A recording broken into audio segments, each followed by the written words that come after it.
E aí pessoal, sou o Marcos Vinícius. Como prometido, eu venho gravar o primeiro vídeo, né, abordando alguns tópicos de engenharia e ciência dos materiais. Nesse primeiro vídeo eu vou estar falando de estrutura de sólidos cristalinos, né, onde a gente vai estar abordando a estrutura cristalina, a célula unitária, entre outros pontos. Imperfeições de sólidos, né, os defeitos cristalinos. E a difusão, que é o estudo lá da movimentação dos átomos, certo? E isso vai ser uma introdução para o segundo vídeo, que eu vou falar de mecanismos de endurecimento e tratamentos térmicos, principalmente essa parte de imperfeições em sólidos e de fusão, que vai ser bem abordado, né, lá no segundo vídeo.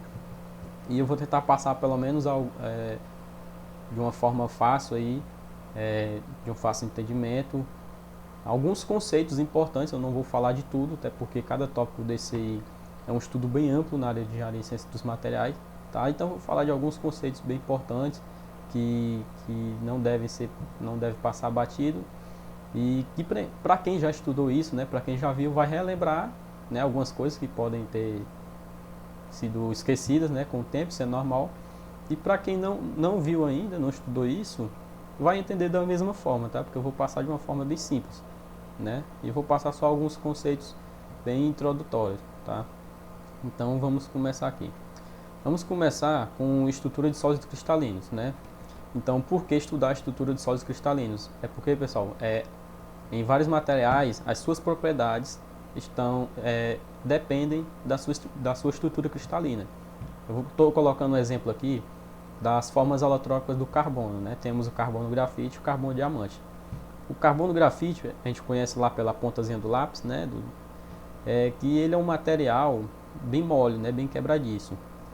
E já o carbono diamante é um material muito duro.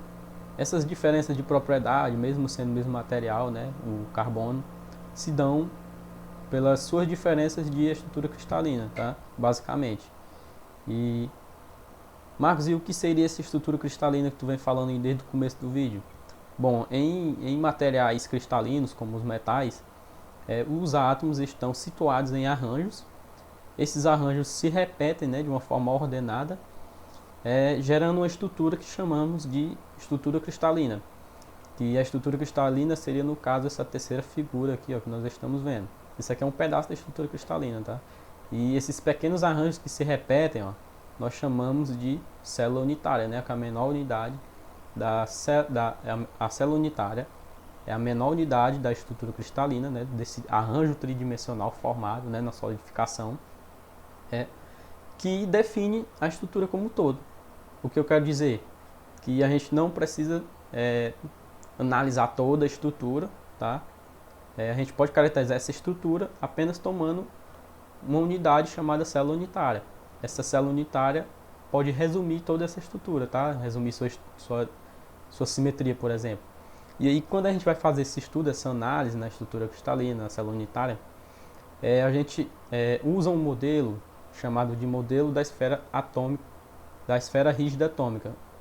Ou seja, os átomos são considerados como esferas sólidas, tá?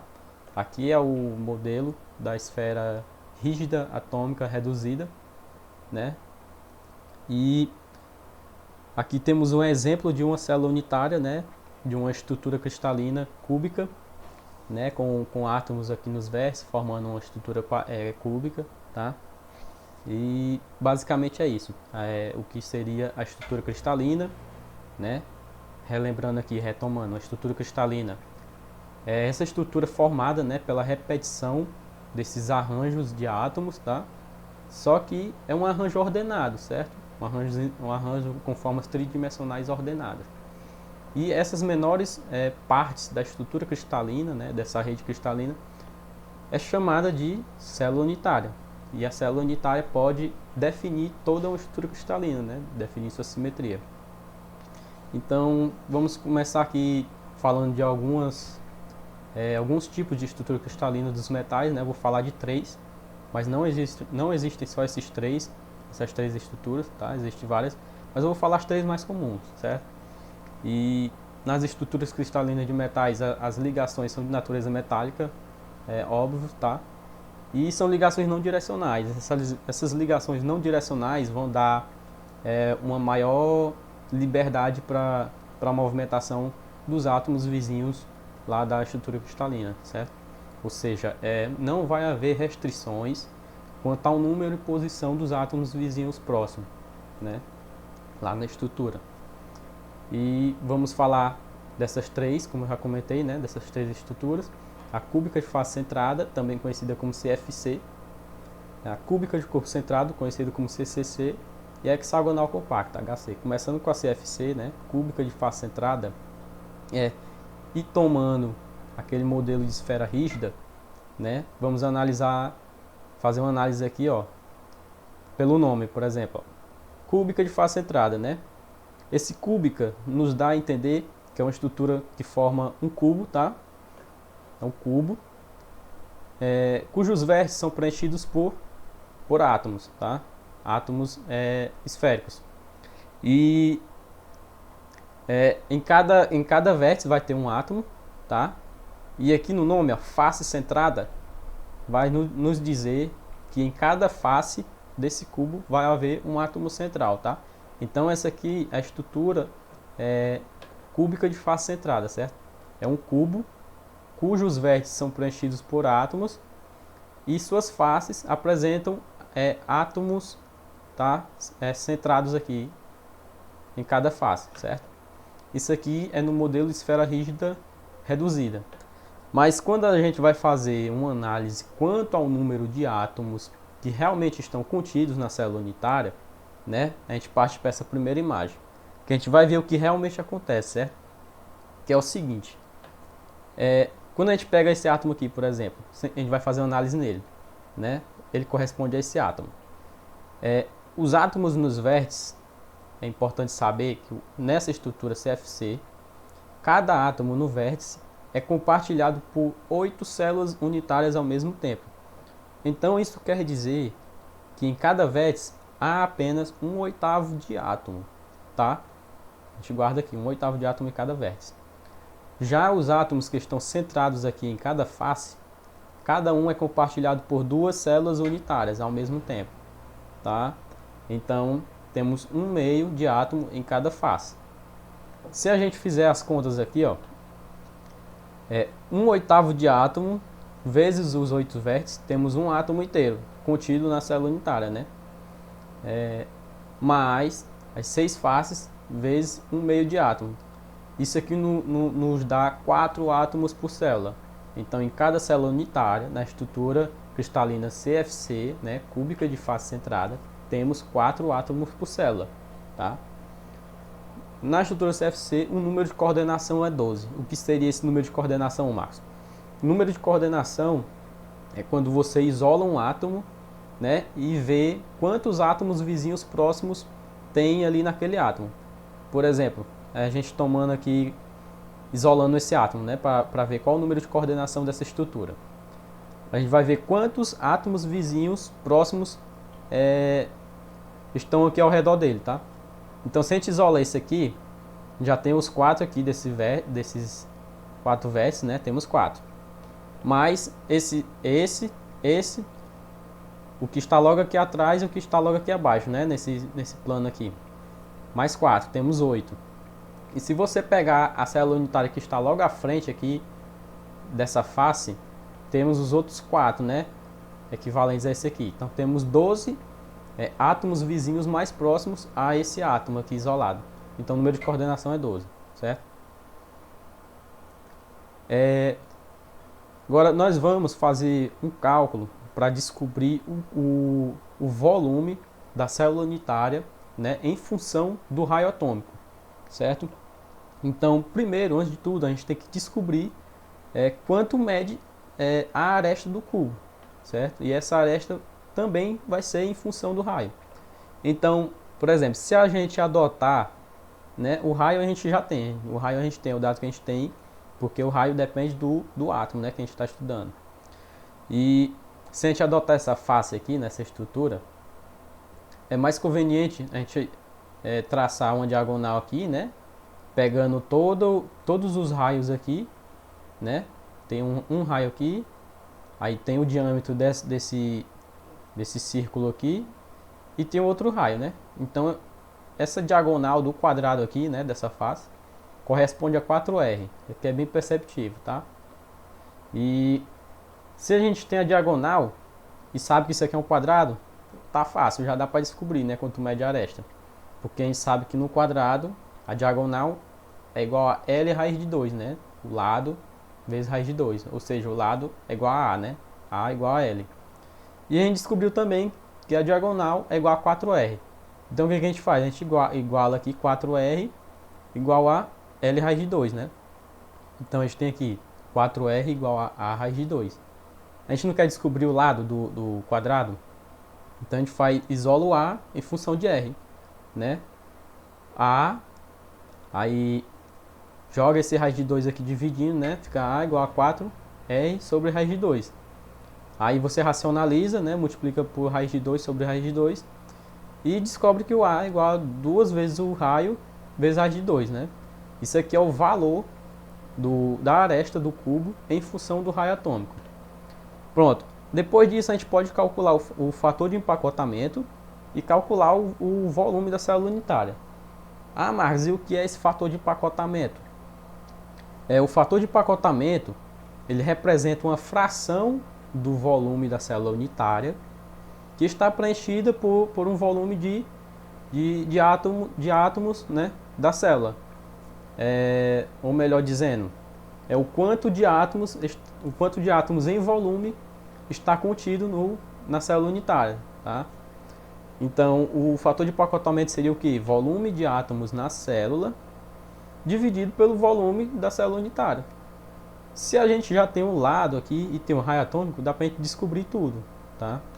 Então, vamos calcular primeiro o numerador aqui, o volume de átomos na célula. Como é que a gente faz o volume de átomos? A gente tem que saber o volume de um átomo, né? E multiplicar pelo número de átomos que existe na célula unitária.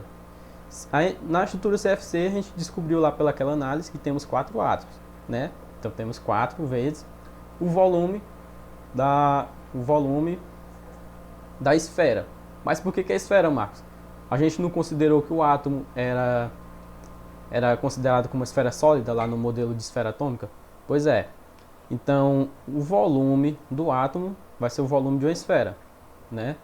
Então, a gente tem um raio atômico, já dá para descobrir o volume do átomo, vezes o número de átomos que a gente já descobriu. Temos o volume total de átomos na célula, dividido pelo volume da célula unitária. Quem é o volume da célula unitária? Não é o cubo? A gente já não tem um lado? É só elevar o A ao cubo, certo? Então, fica o lado elevado ao cubo. 2R vezes raiz de 2 elevado ao cubo. Resolvendo isso aqui, a gente vai encontrar 0,74. Então, 0,74 é essa fração aí, né, que a gente queria descobrir, que é a fração que corresponde ao volume da célula unitária que está ocupada por átomos, certo? Fazendo essa mesma análise, toda essa análise para outra estrutura que a gente vai ver, que é a cúbica de corpo centrado. O nome diz já é uma estrutura cúbica, né? Igualmente a outra, né? Temos átomos nos vértices, formando um cubo. Mas temos aqui um detalhe, ó. Corpo centrado, né? Lá era face centrada, aqui é corpo centrado. Esse corpo centrado nos diz que temos um átomo aqui, ó, no interior da célula unitária. Não temos mais átomos centrados nas faces. Então, na CCC, temos átomos nos vértices do cubo, tá? E um átomo centrado no interior da célula unitária, certo? Então, da mesma forma que na CFC, cada átomo do vértice era compartilhado por 8 células unitárias ao mesmo tempo, na CCC também ocorre a mesma coisa, tá? Então, temos 1/8 de átomos, 1/8 de átomo vezes os 8 vértices, temos um átomo, né? Mais um central, temos 2 átomos por célula. E o número de coordenação, Marcos? O que é o número de coordenação que eu falei lá anteriormente? O número de coordenação é a quantidade de átomos vizinhos mais próximos a um determinado átomo isolado, né? Você pode isolar qualquer átomo, né, da estrutura, que você vai perceber que esses átomos terão 8 átomos vizinhos mais próximos, né? Isso aqui é bem mais fácil de fazer essa análise. Você pode tomar esse átomo central e ver quantos átomos vizinhos ele tem, né? Seriam somente os 8 dos vértices, tá? Então, fazendo aí o cálculo para descobrir o volume desse tipo de estrutura, né, na célula unitária, a maneira mais conveniente, né, de encontrar uma relação aí da aresta em função do raio é tomando aqui a diagonal do cubo, tá? Porque você pode aproveitar todos os raios dos átomos. Então, se você fizer aqui a diagonal do cubo, traçar uma diagonal aqui nessa face de baixo, né? Que é a diagonal do quadrado, e pegar essa lateral aqui, essa aresta, você vai, se você perceber, forma um triângulo retângulo, né? Com ângulo de 90 aqui, aqui vai ser a hipotenusa, a diagonal do cubo, né? E aí você pode aplicar simplesmente um teorema de Pitágoras e encontrar o A em função de R, certo? Você poderia pegar por aqui também, ó, por cima, daria a mesma coisa, tá? E aqui essa diagonal do cubo equivale a 4R, tá? Isso aqui também é fácil de perceber. Essa lateral é a própria aresta, então é A. E esse outro cateto aqui é a diagonal de um quadrado. A gente sabe que é L raiz de 2, né? Então a gente já pode fazer o cálculo. Ó. É diagonal, a hipotenusa ao quadrado, 4R ao quadrado, igual a esse cateto aqui ao quadrado, ó, A raiz de 2 ao quadrado, mais o A ao quadrado. Aí você isolando o A aqui, racionalizando tudo, encontra que o A é igual a 4R sobre a raiz de 3, certo? Sabendo disso, sabendo do lado, né? A gente pode calcular o fator de empacotamento e o volume da célula unitária. Aí, relembrando, o que é o fator de empacotamento, Marcos? É o volume de átomos na célula unitária, volume total de átomos na célula unitária, dividido pelo volume da célula unitária. Na estrutura CCC a gente descobriu o quê? Que tem 2 átomos por célula, né? Então é 2 vezes o volume do átomo, né? Que é o volume da esfera, 4πr3 sobre 3, dividido pelo volume da célula unitária. Quem é o volume da célula unitária? É a aresta ao cubo, né? Que é esse A aqui, ó, 4R sobre raiz de 3 ao cubo. A gente descobre aí que o fator de empacotamento é igual a 0,68. O fator de empacotamento é menor do que na estrutura CFC. Isso é fácil de perceber também porque o número de coordenação foi bem menor do que também da CFC. Estrutura hexagonal compacta. Ela é uma estrutura que apresenta 2 faces hexagonais, certo? Uma superior e inferior. Né? Em cada vértice dessas faces hexagonais temos um átomo. No interior dessas faces superior e inferior temos um átomo também centrado. E temos um plano intermediário aí entre essas faces que apresentam 3 átomos. Porém, esses 3 átomos, pessoal, eles estão contidos no interior da célula unitária, tá? Não é compartilhado por nenhuma outra célula unitária. Esses 3 é apenas da célula, que é o que a gente pode perceber nessa primeira imagem. Ó. Todos os outros átomos são compartilhados com outras células unitárias, mas esses 3 átomos internos aqui nesse plano intermediário pertencem somente à célula unitária. Então, vamos fazer aquela mesma análise do que a gente fez na CFC e na CCC, né? Cada átomo do vértice aqui das faces superior e inferior, ele é compartilhado por 6 células unitárias ao mesmo tempo. Então isso quer dizer que cada átomo desse aqui, né, que cada vértice desse apresenta 1/6 de átomo, tá? Então a gente guarda aqui 1/6 de átomo em cada vértice. Esses átomos centrais, né, nas faces, assim como lá na CFC, ele é compartilhado por 2 células unitárias ao mesmo tempo. Então temos aí 1/2 de átomo em cada face, né? Mais esses 3 átomos aqui inteiros no interior da célula unitária. Então, contabilizando, temos 1/6 vezes os 12 vértices, né? Que é 6 em cima, 6 embaixo. Isso aqui, mais 3 átomos no interior, mais 2 faces vezes meio átomo, né? Isso aqui vai dar 6 átomos por célula unitária. Número de coordenação. Se você isolar um átomo aqui, né? Um átomo aqui, você vai perceber que ele tem 12 átomos vizinhos mais próximos. Fazendo essa análise aqui, vamos tentar fazer essa análise. Se a gente isolar esse átomo aqui, por exemplo, a gente tem esses 6 aqui dessa face, né? 6, já temos 6. Mais esses 3, temos 9. Mais os 3 aqui da célula unitária, da parte superior, né? Então temos 12. 12 é o número de coordenação da estrutura hexagonal compacta, HC. Agora o fator de pacotamento é 0,74. Ele é igual ao da CFC, tanto, né? Tanto o número de coordenação como o fator de pacotamento igual ao da CFC. Agora, para você encontrar o volume e o fator de pacotamento, fica como exercício aí de casa, vocês tentarem bolar, né, uma relação para descobrir esse lado aqui do hexágono e a altura em função do raio atômico, tá? E vocês fazem o mesmo procedimento. Porque vocês já conhecem que, você já sabe que tem 6 átomos, já tem o volume do átomo, né? Então falta descobrir só o volume da célula unitária para descobrir o fator de pacotamento.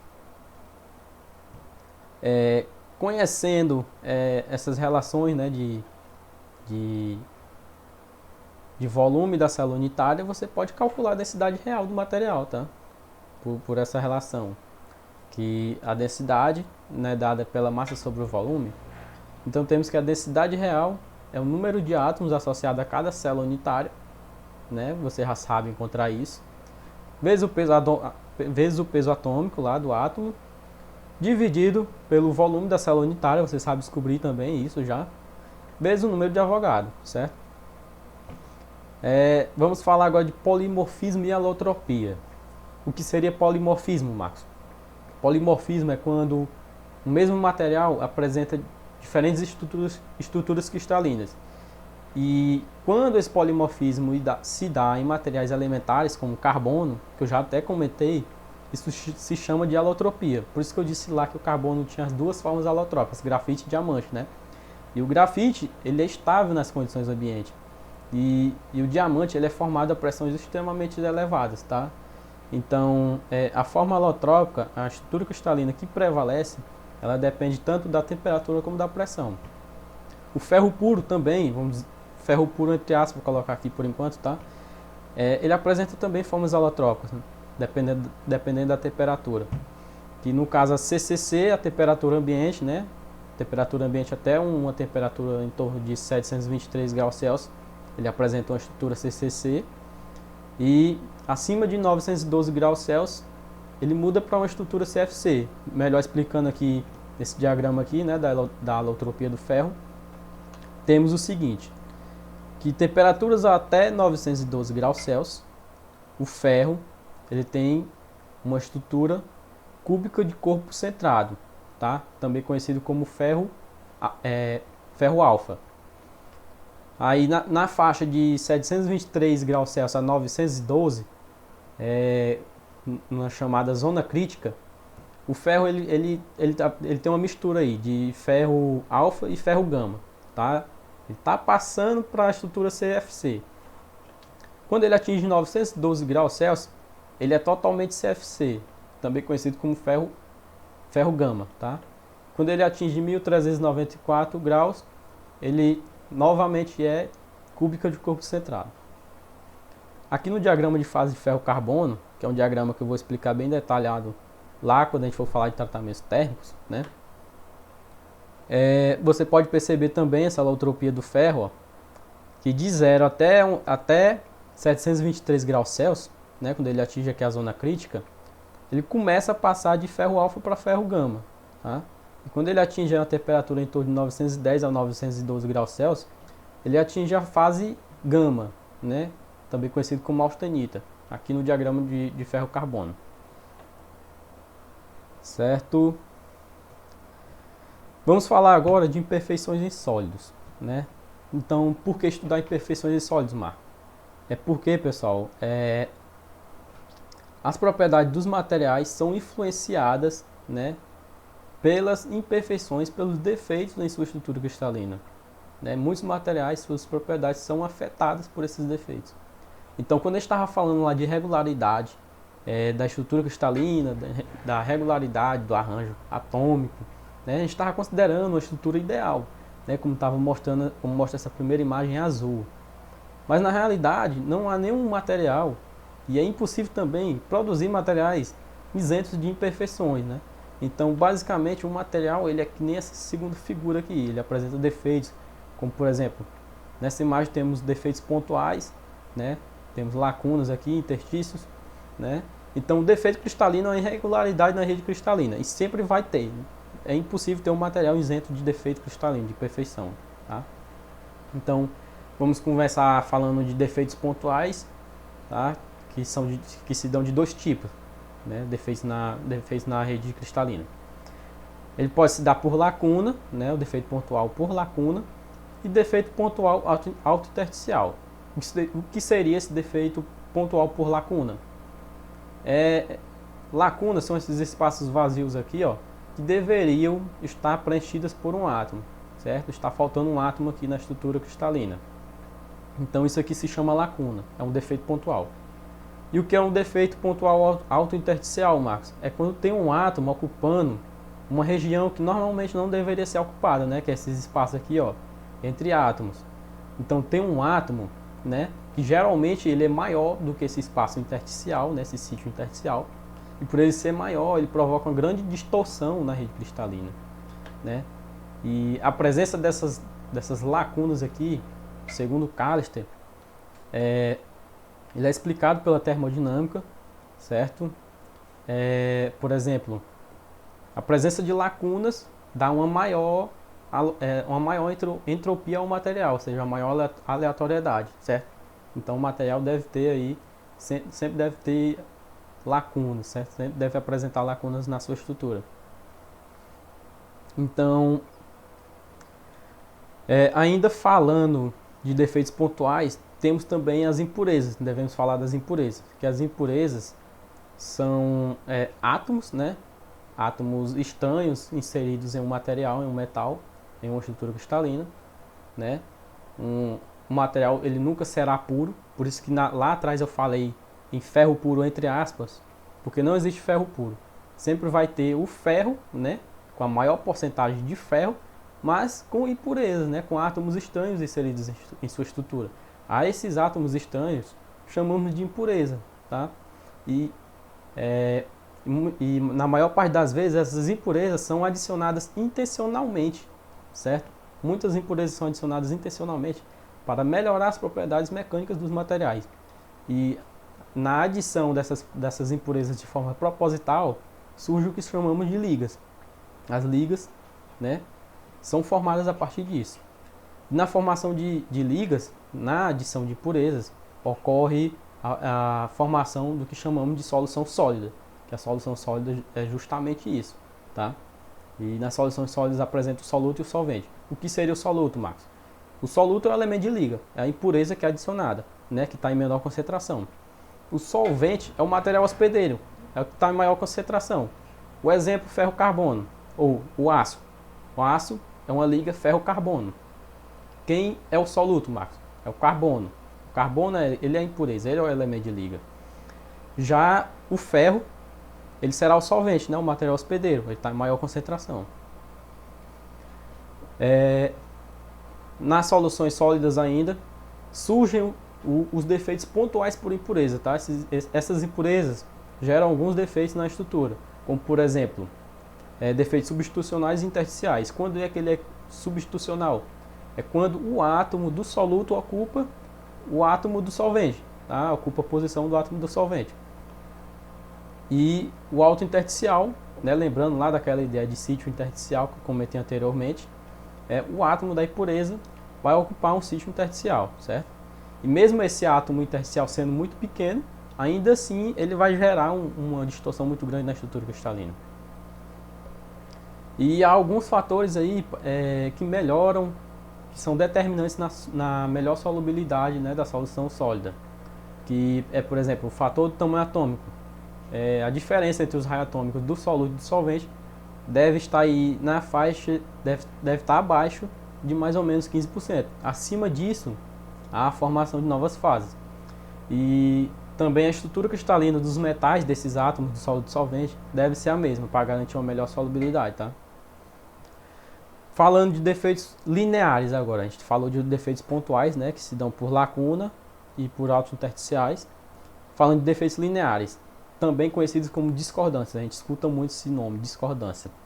As discordâncias, elas se dão em aresta, em espiral e mista. Mista é quando se dá de aresta e espiral ao mesmo tempo. Falando da discordância de aresta, a discordância de aresta surge quando a adição de um semiplano adicional de átomos na estrutura cristalina, né? A gente pegou um pedaço de estrutura cristalina para fazer o estudo, certo? Nessa estrutura cristalina foi adicionado um semiplano adicional, dá para perceber bem aqui, né, pela simetria da estrutura cristalina, que foi adicionado um plano aqui, ó, um semiplano adicional de átomos. Esse semiplano causa uma distorção na estrutura cristalina, certo? E esse semiplano adicional ele vai estar acima de uma linha chamada linha de discordância, tá? Então a discordância de aresta será essa discordância causada pela adição desse semiplano. E a discordância de aresta é representada por esse Tzinho aqui, ó, por esse T. E a perninha desse T indica em qual posição esse semiplano foi adicionado, se foi para cima ou para baixo. Nesse caso, a perninha do T está para cima, o semiplano estará acima da linha de discordância, certo? Que a linha de discordância aqui, né, nessa imagem aqui, a linha de discordância está saindo na tela, certo? É perpendicular à tela. E se essa perninha estivesse para baixo, o semiplano estaria para baixo, tá? É mais ou menos isso. A discordância espiral é quando é aplicada uma força de cisalhamento na estrutura. Por exemplo, essa estrutura aqui você pode imaginar, para ficar mais fácil o entendimento, você imagina como se fosse um cubo mágico. O cubo mágico, cada quadradinho daquele seria uma célula unitária, né, formando a estrutura. E quando é aplicada a força de cisalhamento, você pode imaginar o cubo fazendo o seguinte, né, tendo uma distorção no cubo mágico, né, como por exemplo aqui, ó, houve uma distorção, né, essa parte se moveu, né, na distância de um átomo, ó. Se você perceber, se você olhar de cima, você vai perceber melhor a distorção causada nessa parte escura, essa parte escura aqui na vista superior, e esse afastamento aqui na estrutura, nessa parte superior, causou uma distorção aqui de tal forma que parece uma espira, certo? A essa discordância damos o nome de discordância espiral, né? E a discordância espiral ela é representada por esse vetorzinho aqui circular. E a discordância mista é quando se apresentam os dois tipos de discordância, a discordância de aresta e a discordância espiral, né? A gente está vendo aqui a representaçãozinha dela, temos a linha de discordância aqui, vemos que o plano adicional de átomos está logo acima, né? Aqui está o plano adicional de átomos. E temos a distorção causada aqui pela espiral. Se você vê uma vista superior, você vê a mistura aí do que acontece, né, nos dois. Aqui é o semiplano adicional e a espiral, certo? Esses são os defeitos lineares. Temos também os defeitos interfaciais, que quanto às superfícies externas, a gente pode falar o seguinte, imaginar o seguinte. Na superfície externa, temos que é onde acaba a estrutura cristalina, né? É o final da estrutura cristalina. E nesse final da estrutura cristalina, temos que os átomos, né, os átomos vizinhos, não estão ligados ao seu número máximo de átomos, certo? Então, por eles não estarem ligados ao seu número máximo de átomos vizinhos, isso vai gerar um maior estado de energia na superfície. E aí damos o nome de energia de superfície, tá? E os materiais, para diminuir essa energia, eles tendem a minimizar a sua área superficial total. Os líquidos, por exemplo, suas gotículas tendem a tomar formas esféricas para minimizar a energia superficial, tá? Temos também o contorno de grão e o contorno de mácula. Falando do contorno de grão, o contorno de grão é simplesmente um contorno, né, formado aqui em materiais policristalinos pelo encontro de diferentes cristais, né? Cristais em diferentes alinhamentos. Por exemplo, aqui temos 3 cristais. Tem esse cristal aqui, né? Com esse alinhamento, ó, se você perceber. Temos esse cristal com esse alinhamento aqui. e temos um ângulo de desalinhamento entre eles. Quando esse ângulo de desalinhamento entre esses dois cristais é muito acentuado, chamamos esse contorno de grão, que divide esses dois grãos, certo? De contorno de grão de alto ângulo. Quando esse ângulo de desalinhamento é muito pequeno, a gente chama de contorno de grão de baixo ângulo, como esse caso aqui, ó, esse contorno que está separando esses dois grãos aqui, né, da estrutura, com esse grão nessa direção e esse grão nessa direção, formando um ângulo de desalinhamento pequeno. Então, contorno de grão de baixo ângulo, certo? A gente percebe que no contorno de grão há uma maior irregularidade nos átomos, né, na sua organização. E de forma análoga, né, a energia de superfície, aqui surge energia interfacial ou energia de contorno de grão. E por ter esse maior estado de energia no contorno de grão, o contorno de grão se torna quimicamente mais reativo. Isso nos lembra lá na aula de metalografia, quando a gente vai estudar a metalografia dos metais. A gente pega uma amostra metálica, faz o polimento, faz o ataque químico, né? E depois do ataque químico que a gente vê lá no microscópio, a gente vê que a região mais perceptível é justamente o contorno de grão, certo? O contorno de mácula. O contorno de mácula é um contorno de grão especial. É um contorno que separa um grão característico, né, que apresenta uma determinada simetria em espelho, né? Esse pedaço de grão aqui em espelho nós damos o nome de mácula. Aí essas máculas, elas surgem aí por forças mecânicas de cisalhamento, certo? Que chamamos de máculas de deformação. E surge também depois, né, após tratamentos térmicos de recozimento, que damos o nome de máculas de recozimento. Então, o contorno de mácula é um contorno de grão. Aí separa dois grãos distintos, porém esses grãos são simétricos, né? Como se fossem em espelho nesse contorno. Quando os defeitos são maiores do que esses defeitos que a gente comentou anteriormente, né? Chamamos de defeitos volumétricos ou de massa, que são defeitos que se dão em forma de poros, trincas, inclusões, etc. São defeitos maiores e que muitas vezes são até mais perceptíveis, tá?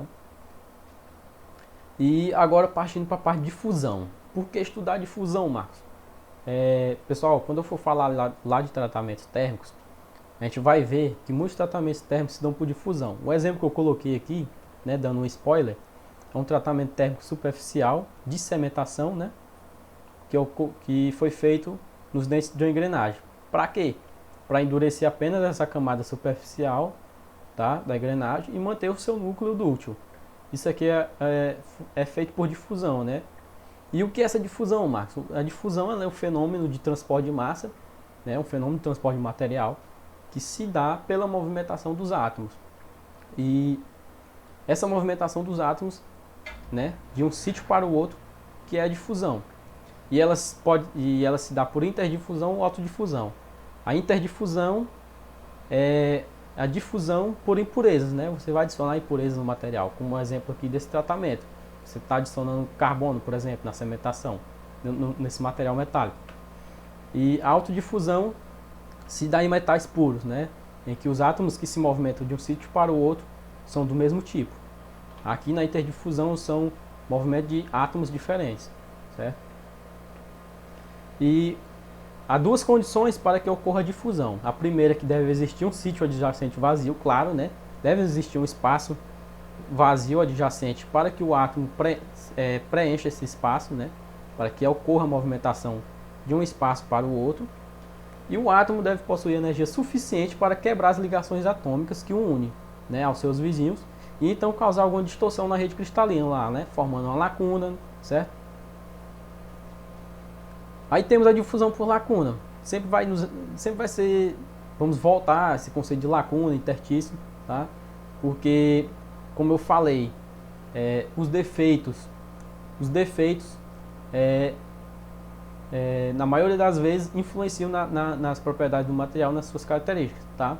E muitas vezes esses defeitos são aproveitados, né, de forma vantajosa em algum processo para também melhorar as suas características, como eu falei lá nos tratamentos térmicos, né? Você vai usar a difusão, você vai aproveitar essa característica do material de apresentar defeitos, né? Para incrementar algum outro tipo de material, né? Que é para melhorar a propriedade do material como um todo, ou adicionar uma nova propriedade, né? Pela inclusão de novos átomos. Então, a difusão por lacuna. O que é que acontece? Um átomo, ele se movimenta entre as lacunas. E na difusão intersticial, o átomo, né, o átomo intersticial vai se movimentar entre os interstícios do material. Então, disso a gente pode falar também o seguinte: a difusão intersticial, ela se dá muito mais rápido do que na difusão por lacuna. Por quê, Marcos? São por dois motivos. O primeiro é que o átomo intersticial ele é bem menor, então ele tem uma maior mobilidade, tá? E também há maiores sítios intersticiais, há maiores espaços intersticiais, há mais espaços intersticiais do que lacunas. Então, isso dá uma maior vantagem para a difusão intersticial, né? Quanto à rapidez, quanto ao tempo, né, da difusão. Então, pessoal, é basicamente isso. Eu espero que tenha ficado pelo menos a noção básica. Eu não quero fazer um vídeo muito grande para não ficar muito puxado, tá? Então, espero que tenham entendido o vídeo e vamos lá, esperar o segundo vídeo. Agradeço, tá? Espero que vocês tenham assistido até o final. Então, obrigado, pessoal.